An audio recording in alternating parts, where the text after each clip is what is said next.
accounting 다. Cost of being a team lead for an accounts payable and customer billing department. Okay, cool, Chris. What is that all about? Well, quite I don't know, from when I originally started working at accounts payable to where I am now, is sort of several steps up in duties and complexity. So I first started working full-time around 2015, I think was the year, and I was actually studying at the local university, finishing my doctorate, and I needed a reason to make a living while I was finishing school. And so it wasn't intentional, but this is what I ended up doing for a living. And I meant for it to be a short time, and 6 years later, here I am still doing it. But accounts payable, in short, is simply paying invoices for a company. So if my company does business with somebody else's company, the other company is going to send us a bill, and it's the accounts payable department that receives the bill, maybe checks it for accuracy, and then pays out the money. So this is the second company I've worked for. The first company I worked for 2 years, and usually not only do you, that's kind of the simplified explanation of what the job does, but each company might have their own variation of what that looks like. For example, the first company I worked with, we would actually receive, usually electronically, a whole batch of invoices, and then we would key the dollar amounts and invoice numbers and things into our computers, and then from there, put it into our system for payment. So there was a data entry component, and then there was sort of a financial component where we needed, attention to detail, analytical skills, basic but accurate mathematical skills. We're working with a computer as well, things like that. Some organizational communication skills as well, but it's a lot of repetition, I guess you could say. And then after 2 years, I took a summer off of work. I had some money saved up to really knock out the rest of my schoolwork. I ended up not finishing the rest of my schoolwork like I was hoping for. So that was maybe fall 2017, I started working at the company where I'm at now. So I started in accounts payable, same thing again. This time there wasn't the data entry component. Everything was already entered into our system. And it was more of a, I guess, problem-solving job. So invoices would come in, and if there was some reason they couldn't automatically push through for payment, then we'd have to review it and see what's the situation. And this job had something that the previous job didn't necessarily have, where our company, whenever we would do business with another company, would create a purchase order number that in our system had, okay, this is what we're ordering, and this is how much it's going to cost, and we would give that number to the other company, and they would print that on their invoices. So then when we receive the invoice, that's kind of where the analytical part comes in. We have to make sure everything matches, and then we can push it through for payment. I guess one of the skills that I'm blessed with is that I'm not only have those skills that I mentioned earlier, but I'm also a very quick learner. So usually when I get hired on into a new place or into a new position, I'm able to get on top of it pretty quickly. Of course, 2 months into a job, you feel a lot more comfortable than you did 2 weeks into a job. That's normal for everyone, I think. But I felt like I got a handle on things pretty quickly, especially learning new types of software that I wouldn't be familiar with before. And then before you know it, maybe 4 months into the job, there's a little bit more complicated type of invoices, and they're like, hey, Chris, we think you're the person for this. Here you go. Yeah, and so that particular type of invoices were for items, not that we would essentially pay for like a one-time service or a one-time purchase, but it was for like items that we would rent on a monthly basis. And so my company rents large metal storage containers, mobile offices, things like that. But there's different reasons why we might want to expand the type of products we offer our customers. And those types of products are not necessarily in our inventory. And that could be maybe a certain time of year we need to put out a higher volume, or just we want to broaden like a package deal of what we can offer our customer. So we'll rent from other companies and re-rent them out to our customers so we can give them a better package deal. So basically a one-stop shop as opposed to them going to 3 or 4 different companies for an order. Say, somebody, a construction company, they want not only a storage container, but they want dumpsters and toilets and things like that. We can give them everything in one stop. So the first upgrade, I guess you could say, was handling basically seasonal inventory when we had larger amounts of orders that we needed to supply. And the sort of amount of analytical understanding and mathematical skills took a step up when I started working on those types of invoices. And then I guess the first promotion came when a sister department said, hey, we want you to really focus on these types of invoices full time, and you can do that better in this position that we're creating. So I moved from the accounts payable to this secondary department, which had 2 managers and me. So it was interesting because I ended up being an island of sorts, where I would work with people from accounts payable and another department, but I was sitting at a desk by myself. And that was my first salaried position as well. Usually accounts payable is an hourly position. I was salaried. So there was a sort of trust that they placed in me, that they knew I was a good worker. So they were a little bit hands-off in terms of their management style with me. So I would do my work, and when I was done with my work, I would go home. And every once in a while, when they would say, hey, what's up with this? I could tell them, hey, this is what's up with this.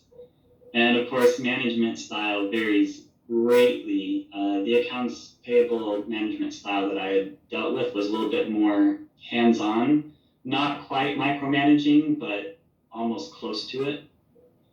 So it was almost a night and day difference in terms of style. And I think with this type of position, there's sometimes frequent changes in policies and procedures. Like, hey, we've always done it this way. Well, we're changing, we're going to do it this way from now, or we're going to use a new program, or we're going to make a tweak to the program, or some sort of change in the way that processes are done. And so being able to be flexible is really helpful with that. And I'm a pretty laid back person as well. So, hey, whatever the rules are, I'm good. I'll go with it. I don't care. So I think that's helped too. Pretty easy to get along with everybody, and I haven't had any terrible workplace relationships. So I'm thankful for that. Well, eventually one manager left the company and the other took a new position. So that department that was 3 people became 1 person, which doesn't work. So the sister department to accounts payable was on the floor below, absorbed me into their department. And so that's the department that I'm in. So the term for that is managed services, and that's the department that re-rents out those dumpsters, toilets, generators, extra equipment like that, so we can offer that package deal. And that's where I've been working ever since. I was there for about a year, and as the department has been growing quite a bit, they opened up a second team lead position, and at first I wasn't sure because I don't necessarily see myself as the management type. But when I asked my supervisor for information about it, then I realized that I was essentially already doing what they were asking for.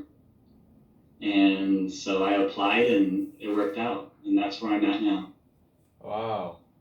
So okay, I mean, my wife is a finance major, but I'm not completely familiar with all these terms. Yeah. I'm pretty much like an elementary school kid that doesn't really understand the scope of the whole thing that you're talking about. So let's talk about the invoice first. What is an invoice? Yeah. So an invoice, you can think of it as like a receipt. Okay. Except instead of you going to the cash register and saying, hey, here's my item, hand over the money, and then they give you a receipt, it's more like, hey, I'm going to buy this. And they're like, okay, here's the receipt. And then you have 30 days to pay the receipt. And that's what an invoice is. Okay. So it's a document saying that you have purchased or rented this whatever item or service. And then it depends on the business to business relationship, how quickly you need to pay that. Okay, so when you typically purchase an item at a store, you usually get a receipt because you made a full purchase right there. But when it comes to invoice, you haven't made complete transaction yet, but you still have that receipt in advance to know for yourself as a buyer. Okay, I'm going to pay this up until this date. Is that Correct. accurate description? Yeah. So you said. And so you still get to have that item at the day one, but you don't pay for it until whatever the agreed upon date is between your two companies. Uh-huh. So your company, your previous job, was pretty much taking care of the two companies' relationships as to okay, you pay this amount, okay, I'll pay this amount. Is that the middleman kind of type of work? Sort of. So because once companies get to a certain size, instead of having each individual employee or department handle payment, they specialize into one department for that. And that's what the accounts payable department does, is all of the company's invoices come to them and they issue payment so that all of the other employees don't have to worry about paying the bills. They can just focus on whatever specific task that they need to do. So for example, our company, we have actual physical locations where we have yards of these large metal storage containers, for example. So you have people on the ground that are working, fixing up these containers, interacting with the customers, and then we actually have drivers as well that will go and deliver these units to a specific location. None of those have to really worry about paying the invoices. They're the ones that make decisions on what to buy, but then they can just send all the bills to our corporate office and then we can issue the payment. So it's a way of everyone being more efficient so that the company as a whole can handle more business. I see. So you guys are dealing with many different companies' invoices. Correct. Many different companies, hundreds of different companies invoicing. Okay, so pretty much companies have bills to pay and they say, man, this is so complicated. I'm gonna have somebody else to take care of it, or we're just gonna pay that company. That's what your company is doing? Yeah, except we are just a department within our larger company. Okay. So your company is not just doing that only. Your company Correct. does other stuff also, but you're working for that department of your company. Correct. And your company also deals with, okay, we're gonna rent this from you, but you're gonna rent that thing to somebody else so you can give a better package deal to the customer. Yeah. Oh, I see. Yeah. So my department sort of plays a middleman between two other companies, although that is not the main way that our company as a whole makes our profit. Oh, I see. It's like we have our main products that we offer and rent to customers, and then my department is like, oh, we can make a little extra money by adding these products onto there. Oh, I see. So we're like the miscellaneous items for our company as a whole. Okay. Yeah. So what's going on with your doctoral study? Are you gonna pick it up again? Yeah. So meanwhile, this whole accounts payable career has launched. I finished my doctorate in music in 2019. Oh, you already finished. I finished Okay. finally. Yeah, I started in 2011. Wow. I finished coursework around 2014. Wow. And then I had a really hard time finishing my dissertation. Wow. And that took me 5 years, and I finally finished. And it was a huge weight off of my shoulders. I think it took me maybe about 2 months to finally feel refreshed after I graduated, because I was that stressed out during the time that I was in school. And it wasn't hard from like a academic perspective. It was hard from a motivation standpoint.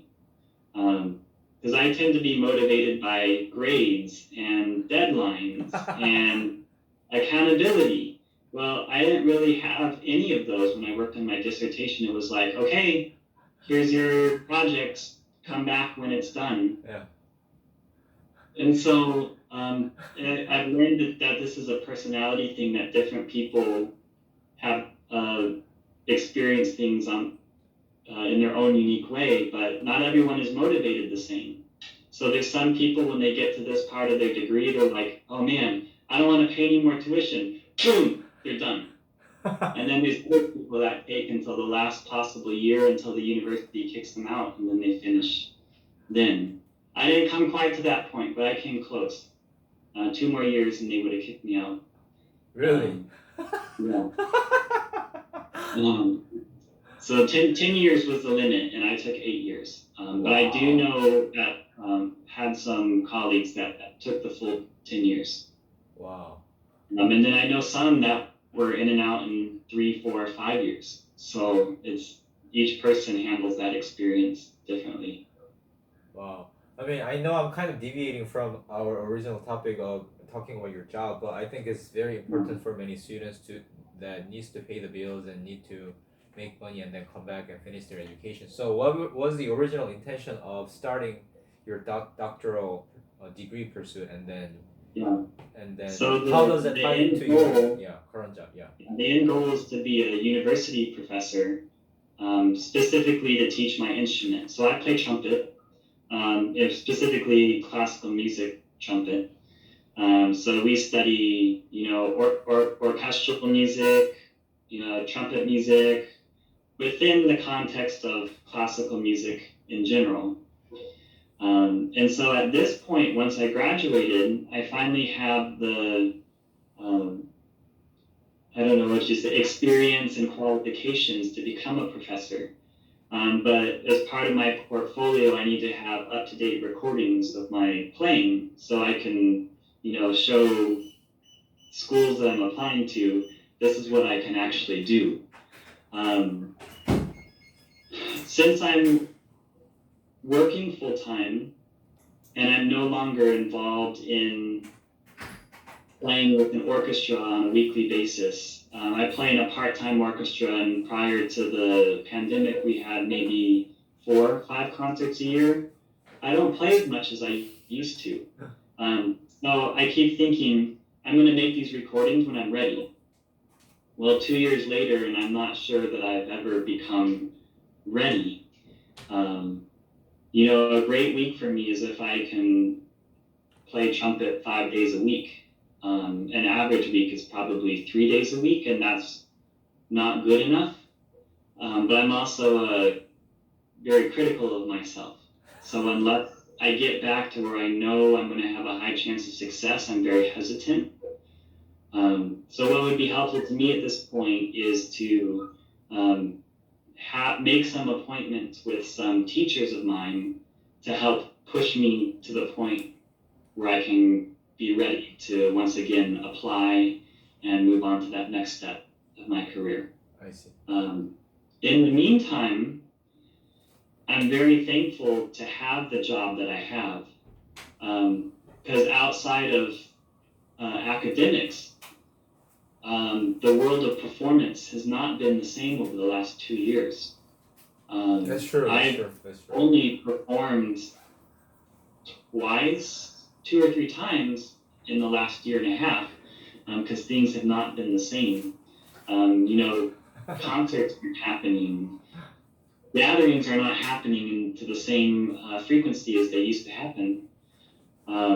So not being within the academic world where you have a secure job, I didn't have to worry about a paycheck because I happened to be in another company working in a department that was actually growing during the pandemic.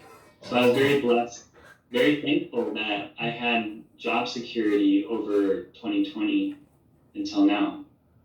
That's true. I think I've seen some sort of advertisement about, yeah, this is a world famous orchestra team or whatever, and then let's do it online, let's do it through the podcast, radio, and all these things. And wow, it can be very challenging for the musicians to continue to generate income just by staying active online. So, but I think music is very crucial though. So, but it seems like you're doing great at your current job right now. And I feel like because you have been able to be exposed to whole different instrument players, you had to work with them, you had to process all these complicated things, all kind of crazy dynamics when you're trying to play a complete whole of different instruments, making a greater harmony. I think you can handle stress that comes from calculating numbers and all these that requires flexibility and all these things. Would you agree with that, or have you ever thought about it? I think there's parts of that I would agree with. For example, if you play in an orchestra or a smaller ensemble, for example, the musical term for this is chamber music, when you're playing with groups of 3 to 5 to 8 to 10 musicians, but it's not like a full orchestra size.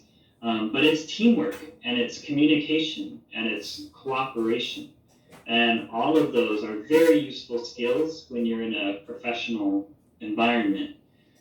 So talent gets you your job, but it's mature. It's the ability to have mature relationships and good communication skills that really help you advance in many cases to the next level. Because if you're really good at what you do, but you make everyone upset along the way, not very many people that are going to be willing to promote you and to move you forward if they don't want to be around you.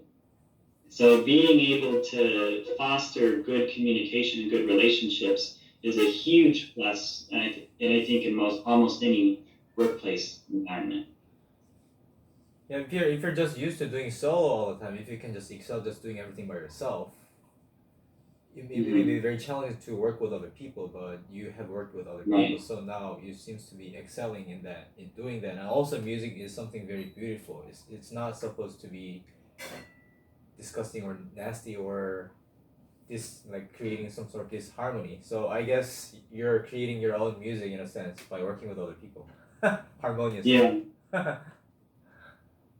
So. Yeah, and I think too, one way, I guess, is the cooperative aspect. Is within a large company you have different departments, and sometimes one department, we like to do it this way, in another department, no, we like to do it this way, in another department, we like to do it this way. Ultimately, we're all on the same team. And sometimes there can be a fight of egos that people want to fight between departments that, no, we're going to do it our way. And like, why are they doing it that way? I think it takes understanding to a willingness to be able to see things from other people's perspectives. But at the same time, always being willing to cheer for other people's success, because ultimately we're on the same team. And if If other people in the company win, then everybody wins. That's beautiful. You know, when I was a school teacher, I could be very authoritative in a sense. Like if I didn't like the way the students were doing certain things in the classroom, I could say, okay, you're gonna get D, and I'm done with it, and I'm gonna get a new student next semester, and I can keep moving on. Mhm. But I'm running my own private business, teaching English with my wife in my living room. So if I have that kind of proud attitude, I'm going to lose all the customers. So I also had to humble myself and really worked with the customers. I had to work with customers. So it's been really helping me to have that service oriented mindset. So I have For sure. my next question is, are you tempted to settle with this job, or do you feel like you're going to use this as a stepping stone and then you're going to move back to your original ambition that you had for music? How are you thinking about bringing these two things together and then get both for your life, future path? That's a really good question. So I didn't intend to be in this type of work for, I don't know, more than 2 or 3 years until I could finish school and start that career. I think the reason why I stayed in this so long goes back to the motivation standpoint. Is I tend to be motivated by external pressure and expectations and accountability. And now that I'm completely on my own, I don't change as quickly as perhaps I should. And many of the colleagues that I went to school with have begun their music careers. I just haven't moved as quickly as they have. So I will say that the intention is to move that way, but at the same time, I have to recognize my tendency is to move very slowly and not prepare as quickly as I should. So I have to overcome that tendency of mine and almost go ahead and write it in stone. I'm going to go and make those recordings, even if I don't feel like it. And within that, do the best I can. If I don't do that, then I'm probably going to continue in this a while longer.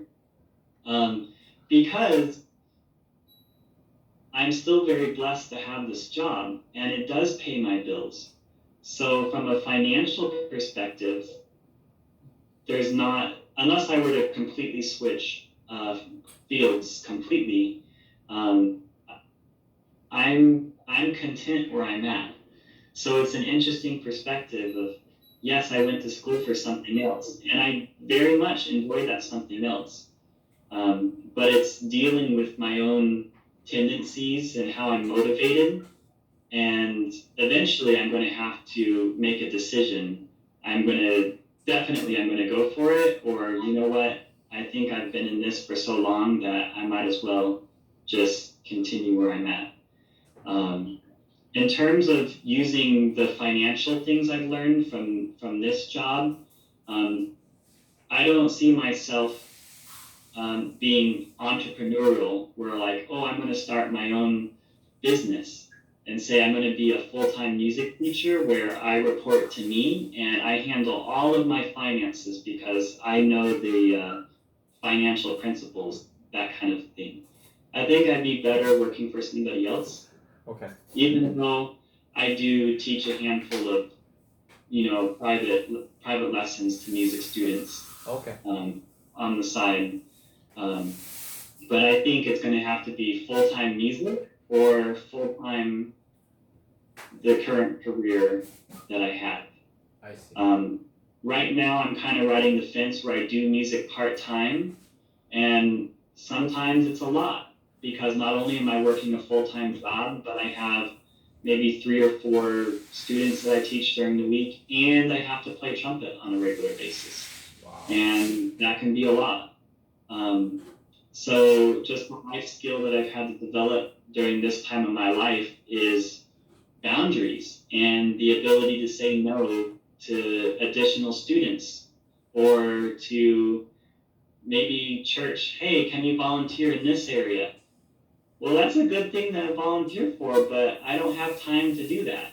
So my ability to say no has grown over time. And I don't feel guilty about that. I think that's a very healthy aspect of life, to be able to recognize where your limits are and to not be willing to cross those limits. And actually, this year, I think twice I've crossed those limits, to where physically I actually began to feel unwell. I don't know if it's anxiety or whatever, but like there was this tension in my chest, um, especially during the beginning of the year, for maybe about 3 weeks, where I just didn't feel myself. And I think it's because I pushed myself too hard.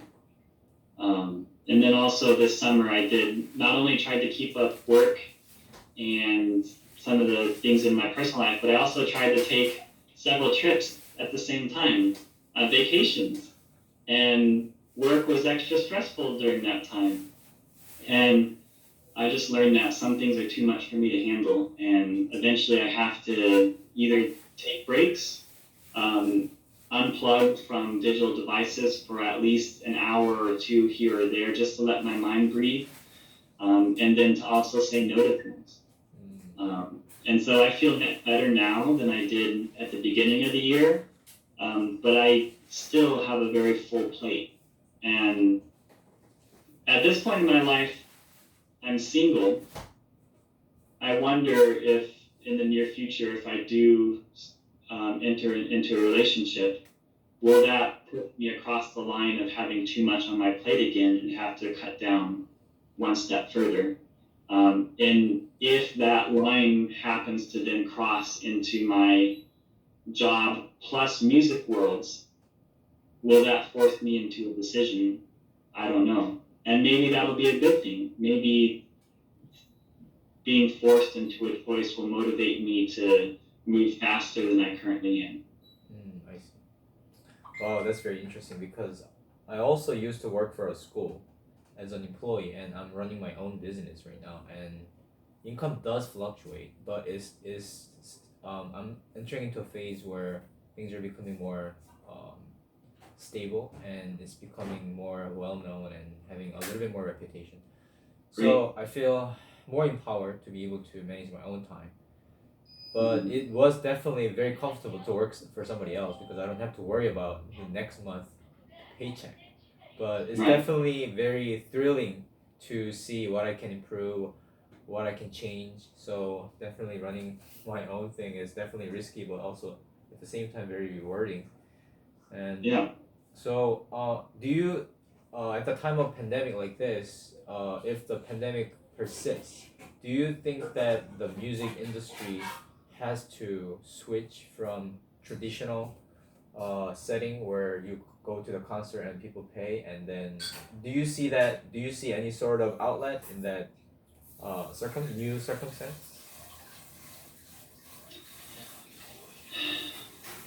That's tough. I mean, music falls within the entertainment world, and entertainment's, you have recordings. It used to be albums, and then it was CDs, and then now everything is digital, and there's streaming platforms. And then, YouTube has come into the mix as well. But recordings are not the same experience as a live concert setting. I think that ultimately will never go away. I think it's important. And there's a certain amount of sensory experience that's more in person than on a recording that will always be appreciated and therefore will never go away. At the same time, I think there's an amount of, I would say, flexibility that musicians have. Maybe they should be more diversified in what they offer. So instead of only offering in-person concert experiences, they should also offer digital concert experiences or online master classes or different ways of engaging people. So you're not only using the in-person, but you're using the internet, or you're trying to do more educational outreaches, or which me, music at least in the classical world, many organizations already do a lot of educational outreach. Maybe in popular music, it's a little bit different. So I wouldn't say in person will go away, but I think maybe there should be more diversified. So you still have in person, but it's also supplemented by other avenues by which you can get the music. And maybe the actual location of concerts may vary. If the pandemic persists, a concert hall where people are packed together is probably not going to be encouraged because of the distancing that people are encouraged to have. Maybe more outdoor concerts would happen. So if obviously with good marketing and good financial wisdom, and there's smart people that can understand the business side of things, will these things actually make money or not? They can make those decisions on how to be flexible to meet the current world environment that we're in, but how can we still thrive as an organization and survive financially? Because ultimately, not only orchestras, but bands and singers and instrument players, they need to make money to live. Yeah. Maybe people do it just because we're retired and just want to go and have fun. They enjoy it, but it's also a career. So it needs to be, I think there's that flexibility and adaptation. As long as the musicians can adapt to the current environment, then they can make it. Cool. But it's difficult because the demand for performance is less now than it used to be. Yeah.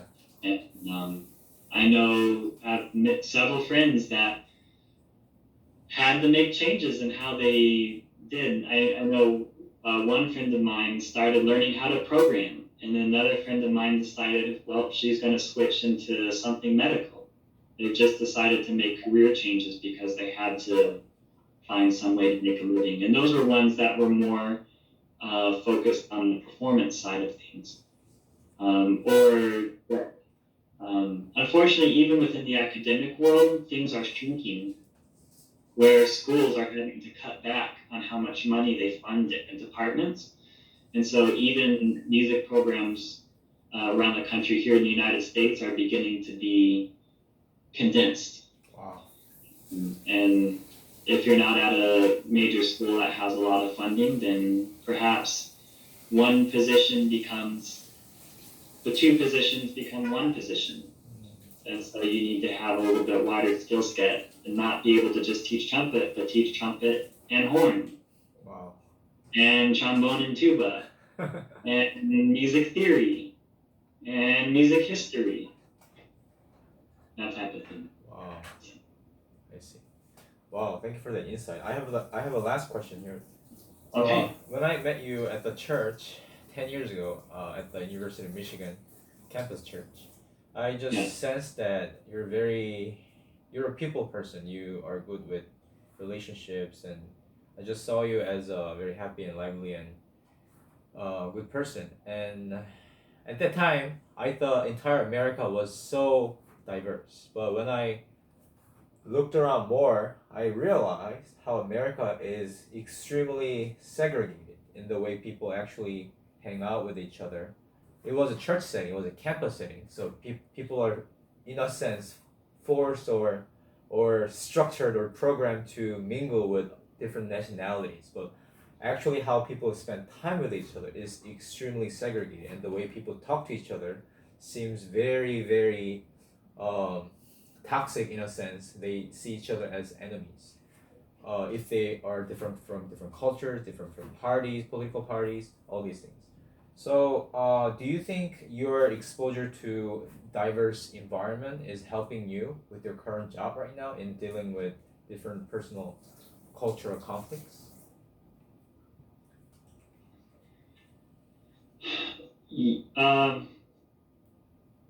I'm trying to think of examples where I have cultural conflicts at work.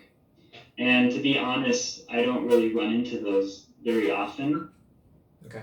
But I will say, having grown up in a church setting that was very diverse, did put me in an environment where I did interact with more diversity than I otherwise would have. And so that is something that will always be thankful for. And in the future, when I meet people from different backgrounds, I've likely already met people from similar backgrounds. And so I already have some sort of knowledge base in which I can interact with them and not be just, completely fresh, so to speak. And then even if I didn't have that, it would be my personal choice. How am I going to interact with somebody with a different cultural background? Am I going to be favorable to them and try to foster a good relationship? Or am I going to be critical towards them or just not interested towards them? And I think, like you noticed, based on my personality, and then also that life experience that I've had in the past, I'm more bent towards being friendly to them and trying to foster a relationship with them and to find things that I have in common with them or to show curiosity so that we can have a good working relationship with each other. Sure. Thank you so much, Chris, for answering all my questions, and Yeah, thank you, Jamal. I really enjoyed talking to you, and I'm still thankful for the room that you allowed me to stay.